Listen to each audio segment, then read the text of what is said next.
Hi, this is Will Thalheimer, and this is Presentation Science Tip number 4. In this episode, we're going to talk about bullet points, those wonderful foundational things that are the basis for every presentation. We're going to talk about whether we can cut them out. All right, let's take a look. In tip number 4, we're going to discuss how we can disguise our bullet points. This is one of the 4 methods that I cover in the workshop on how to limit the damaging effects of bullet points. In the Presentation Science workshop, we're focused on our audience, connecting with our audience, using the science of learning to focus in to support our audience in 4 areas. The workshop focuses on how to help our audience to engage, to learn, to remember, and to act with the nice acronym LRA. So let me ask you a question.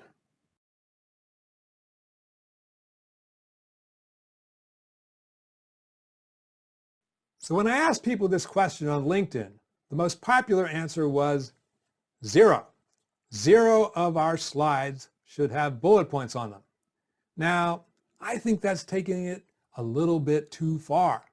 Now, lists, if they're random, they're all over the place, if they don't make any conceptual sense, they're not very beneficial. But if they're categories, if they're conceptual, if they help people, if they help our audience build mental models, then they can be beneficial. But do we need a bullet point list? Not so much.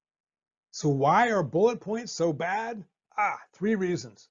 Number 1, people habituate to bullet points. They've seen so many bullet points for so many times, they're just like, they just don't grab the attention anymore.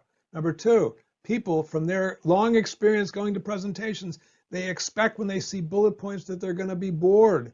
Also, similarly, from their experience, people expect pain.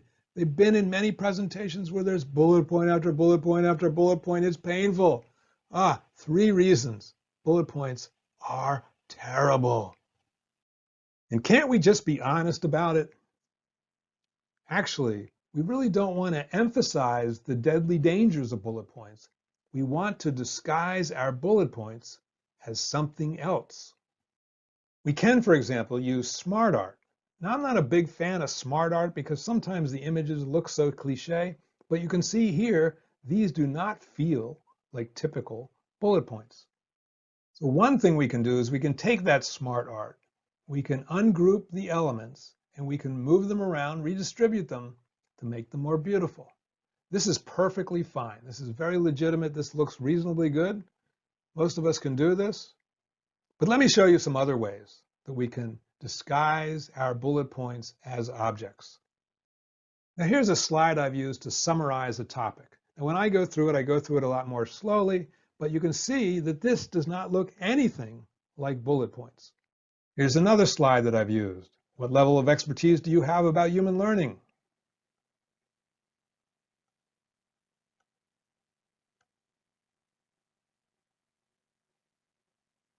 Again, doesn't feel like bullet points. Well, here's another slide I've used, disguising my bullet points as objects. When we present, it's our job to maintain and guide the attention of our audience. So bullet points aren't the only thing that will kill your audience. There's many things. And I showed you one fix, but there's many simple fixes.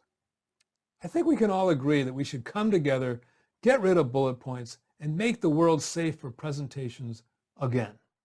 This is Will Thalheimer, and this has been Presentation Science Tip number 4. And so I invite you to join me and others at my Presentation Science workshop at presentationscience.net.